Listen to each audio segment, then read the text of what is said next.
नमस्कार। एक वक्त था जब हम ये मानते थे कि अंतरिक्ष में शायद ही कोई जीते जी पहुंच सके, लेकिन आज हम कहां से कहां पहुंच चुके हैं। अंतरिक्ष में यात्रा करना अब हमारे लिए एक हकीकत बन चुका है। चांद पर कदम रखने के बाद अब हमारी नजर है मंगल ग्रह पर। मुद्दतों से इंसान के मन में यह चाह पलती रही है कि उसे पंख लग जाएं और वो उड़ने लगे। एक यूनानी लोक कथा के मुताबिक आइकरस ने चिड़ियों के पंखों से अपने लिए एक जोड़ा पंख बनाया और उन पंखों को मोम से अपने बदन पर चिपकाकर उसने उड़कर सूरज तक पहुंचने की कोशिश की। काफी ऊंचाई तक उड़ते सूरज के इतने करीब जा पहुंचा कि उसके ताप से पंखों का मोम पिघल गया, पंख झड़ गए और वह सागर में जा गिरा। लेकिन आइकरस कभी मरा नहीं, वह जीता रहा, जनमानस में अजर अमर याद बनकर जीता रहा और इंसान के मन में उड़ने की इच्छा हमेशा के लिए छोड़ गया। हमारे पूर्वजों का विश्वास था कि वह सितारों तक पहुंचना चाहता था, जो असल में भगवान का घर है।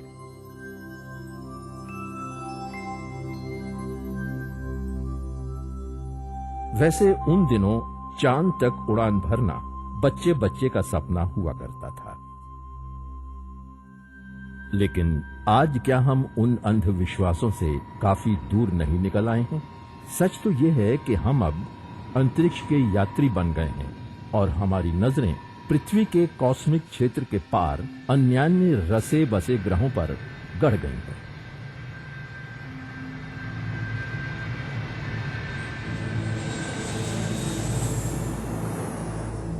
उसी तरह रेड प्लैनेट यानी मंगल ग्रह पर भी हमारी निगाहें जमी हैं और हम उसे जीत लेने की तैयारी में व्यस्त हैं।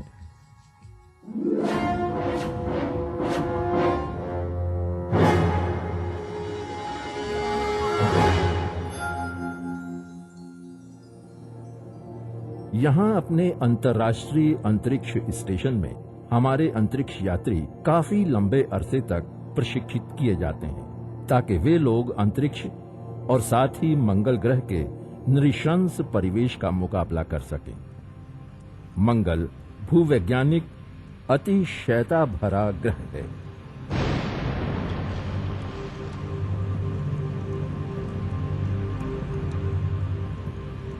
अतीत में दहकने वाले ज्वालामुखी के उपद्रव, उल्कापात, बाढ़ और आंधी तूफान के यंजावत ने इसे भूभाग को आकार दिया।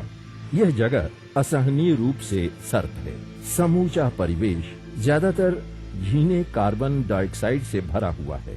यहाँ पानी का नामो निशान तक नहीं है, लेकिन यहाँ अक्सर महीन धूल कणों से भरे तेज बवंडर और आंधी तूफान का चंदोवा सा तना रहता है। ओजोन चूंकि मंगल के ऊपरी वायुमंडल में सुरक्षात्मक घने की परत नहीं है, यहाँ किसी भी किस्म के जीवन को सूरज के अल्ट्रावायलेट विकिरण से बचाया नहीं जा सकता। इसलिए मंगल ग्रह पर जीवन के कोई निशान नहीं है।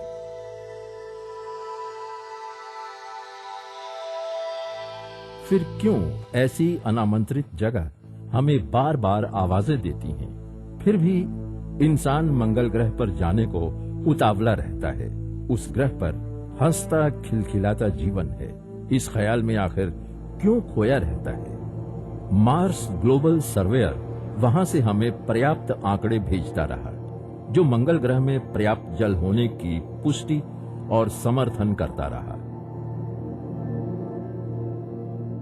अगर ये सच है, तब तो हमने मंगल ग्रह की तरफ जो स्पिरिट रोवर यान भेजा था, उस यान के पहिए दरअसल मंगल ग्रह में किसी प्राचीन सागर को ही खोदते रहे हैं। हुआ ये होगा कि वायुमंडल के निम्न दबाव तले एक महासागर बना होगा, जिसने मंगल ग्रह के जल को मिट्टी में समो लिया और उसे बर्फ बना दिया। वैज्ञानिक वर्ग काफी आशावान है।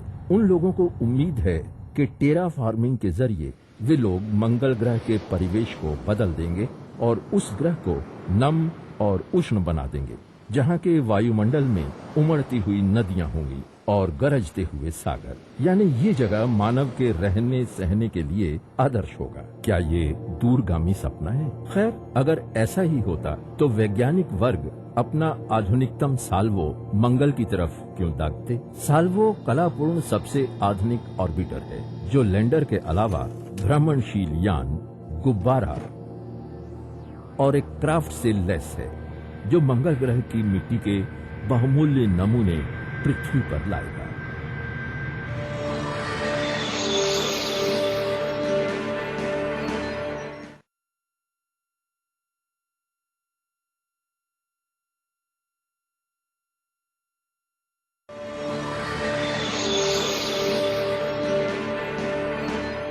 इस दुनिया से दूर किसी दुनिया में पहुंचने की कल्पना हमें कितनी रोमांचित करती थी। अगर अंतरिक्ष अनुसंधानों की यही रफ्तार रही तो वो दिन दूर नहीं जब हम अपने पड़ोसी मंगल ग्रह को अपना आशियाना बना ले। तो आइए देखते हैं वैज्ञानिक इस दिशा की ओर अपने कदम कैसे आगे बढ़ा रहे हैं।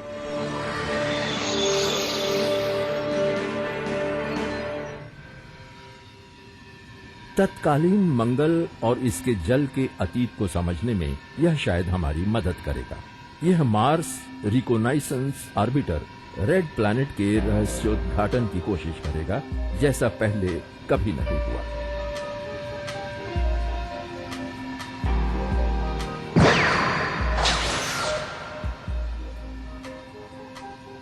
यह मार्स रिकोनाइसेंस ऑर्बिटर सन 2005 की अगस्त में लॉन्च किया गया था और 7 महीनों बाद यह मंगल के करीब पहुंच गया।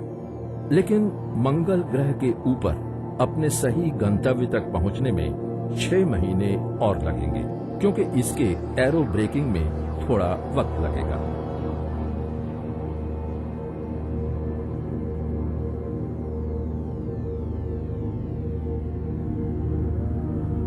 यह ऑर्बिटर वहां के धातुओं और खनिज का विश्लेषण करेगा, धरातल के नीचे पानी की भी खोज करेगा, धूल और हवा में पानी के संचयन का भी पता लगाएगा।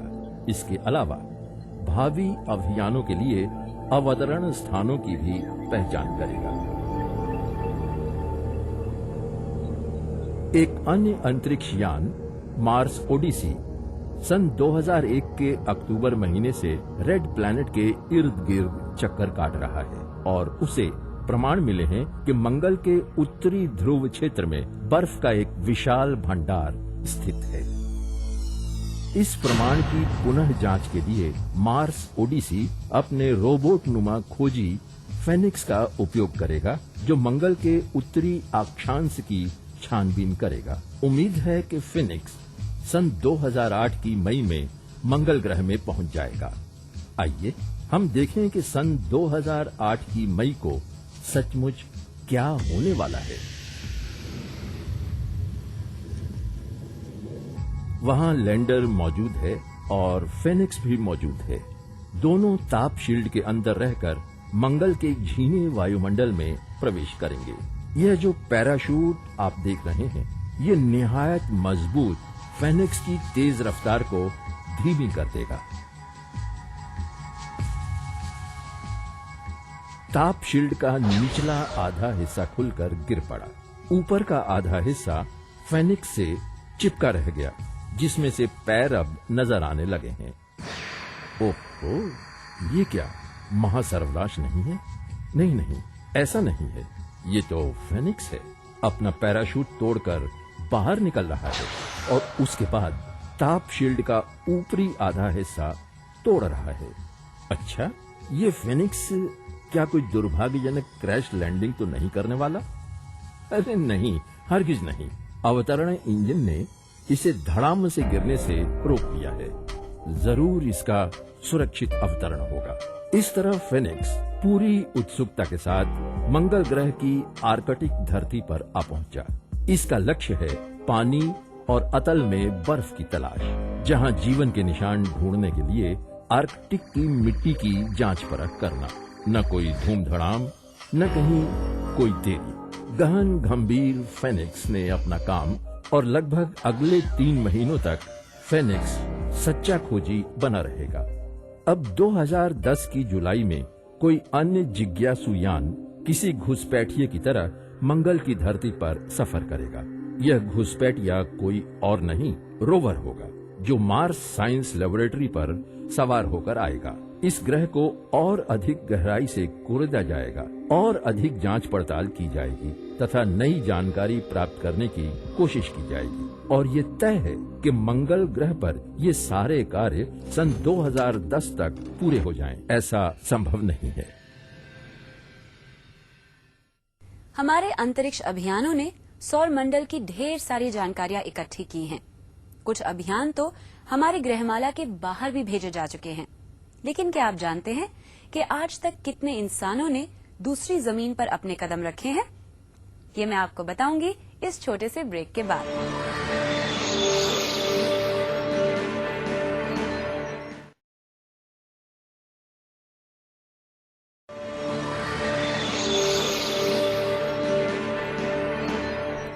अभी तक 12 ही ऐसे इंसान हैं जिन्होंने किसी दूसरी जमीन पर कदम रखे हैं और वो भी सिर्फ चांद तक पहुंच पाए हैं। लेकिन हमने अंतरिक्ष यान लगभग सभी ग्रहों तक भेजे हैं। इन अभियानों से मंगल ग्रह के बारे में क्या जानकारी मिली, आइए देखते हैं।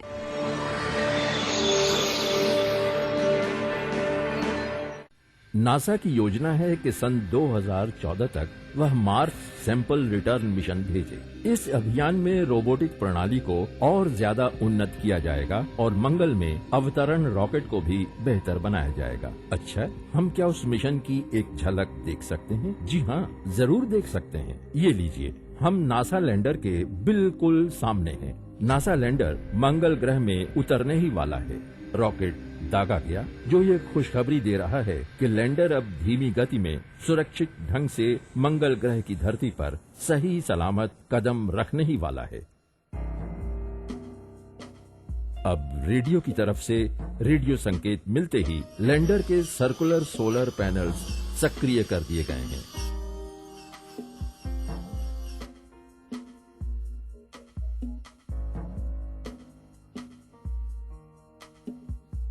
रोबोट उतर पड़ा है और फटाफट अपने काम में भी जुट गया। इसके दोनों स्कूप्स ने मिट्टी के नमूने इकट्ठे करके कनस्तर में भरते जा रहे हैं।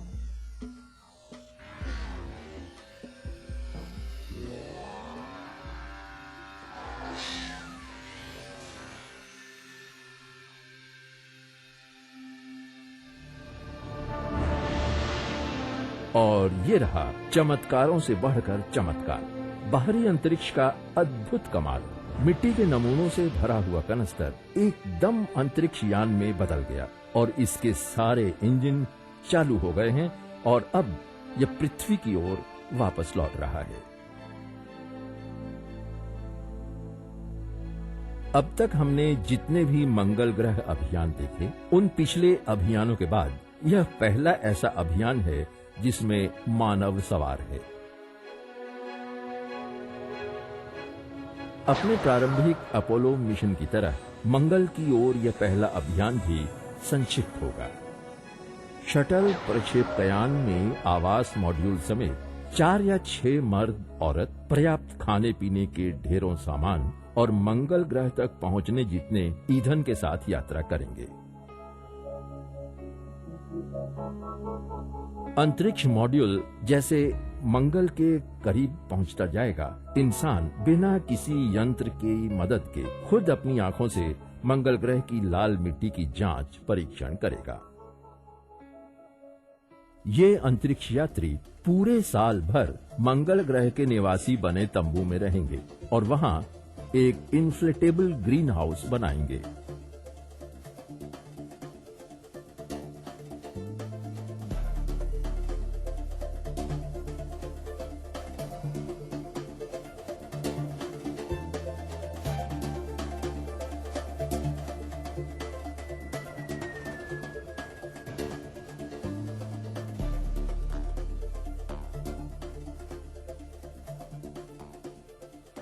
वे लोग रोवर्स और रोबोट नमा यान दोनों के जरिए इस ग्रह की जानकारी प्राप्त करेंगे। चट्टान और मिट्टी के नमूने इकट्ठे करेंगे जिसमें उन्हें शायद जीवन के निशान भी मिल जाए।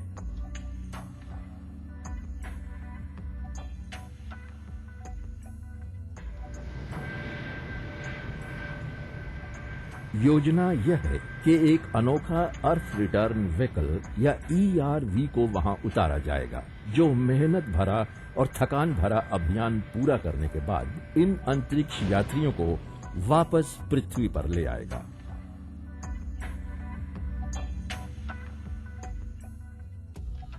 जी हां, आप लोगों को विश्वास हो या न हो, ERV में मंगल ग्रह का ईंधन भरा जाएगा, यानी मंगल ग्रह के वायुमंडल में उपलब्ध पदार्थों से ही ईंधन तैयार किया जाएगा। मंगल ग्रह के ईंधन से संपन्न यान को घर वापसी की यात्रा में 6 महीने लग जाएंगे। अब इस शानदार दृश्य का नजारा करें। पृथ्वी पर लौटते वक्त ERV मंगल के झीनी वायुमंडल को चीरकर एकदम से प्रकट होता हुआ। वाकई दुर्लभ दृश्य है ना? लेकिन ये कब तक दुर्लभ बना रहेगा? इंसान की ये अथक अपराजेय खोज अंतरिक्ष की सीमाओं पर दस्तक देकर इसे छोटी और छोटी बनाती रहे, और बहुत जल्द हम ऐसे कई टेक ऑफ का नजारा करेंगे और अंतरिक्ष के धरातल पर पहुंचते रहेंगे। मुमकिन है हमारा वर्तमान घर द्वार कभी छुट्टियां बिताने की जगह या सैरगाह बन जाए। लेकिन चाहे कुछ भी हो, ये बात तय है कि मंगल ग्रह में बसे हमारे विशाल नगर महानगर शान से सिर उठाए खड़े रहेंगे और पृथ्वी के महान दूरदृष्टाओं को सम्मान से सलाम करेंगे, और तब हम सब मंगल ग्रह के बाशिंदे बन जाएंगे, मंगल ग्रहवासी। आमीन।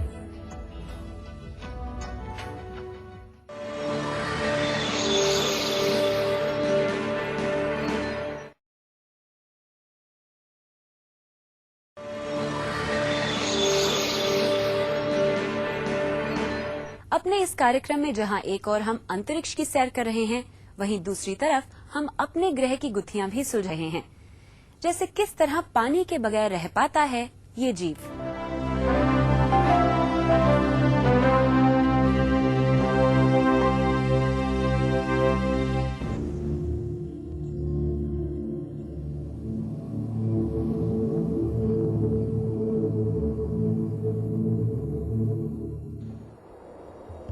रेगिस्तान, बेरहम भूप्रदेश, 50 डिग्री या उससे भी ज्यादा तापमान,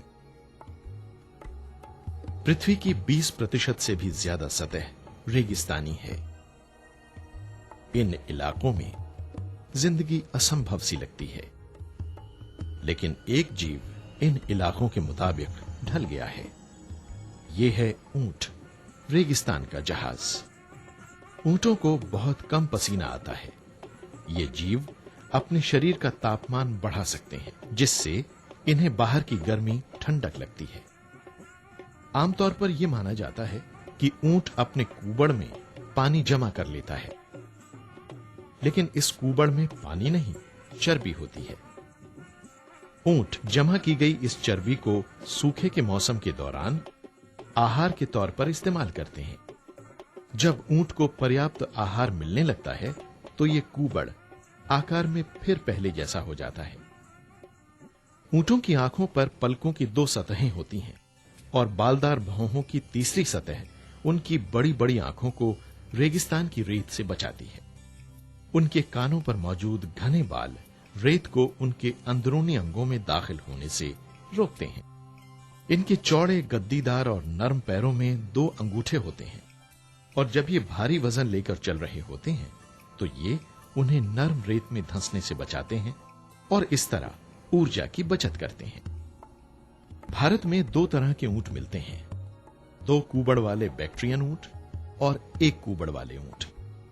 ऊंट मंगोलिया, लेह लद्दाख और राजस्थान के थार रेगिस्तान जैसे रेगिस्तानी इलाकों में लोगों की जीवन रेखा है।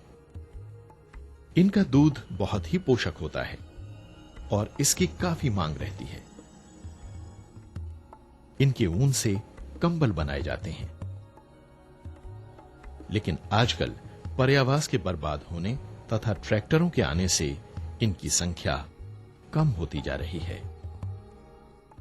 हमें आपके बहुत सारे खत मिल रहे हैं, तो आइए देखते हैं कौन से हैं वो 5 दर्शक जिन्हें चुना गया है आज का विनर।